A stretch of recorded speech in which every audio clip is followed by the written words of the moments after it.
How to use Grok AI for email writing and professional messages.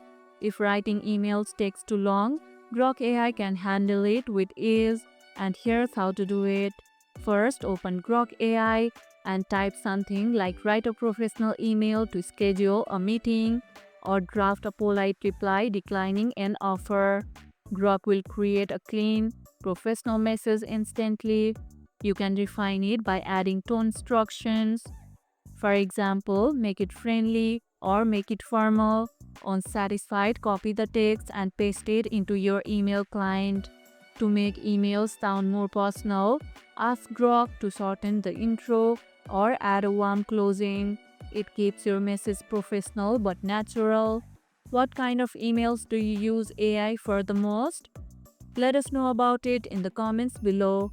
And that's how you can use Grok AI for email writing and professional messages. And if this video helped, hit the like button, share it, subscribe, and leave a comment. Thanks for watching, and I'll see you in the next one.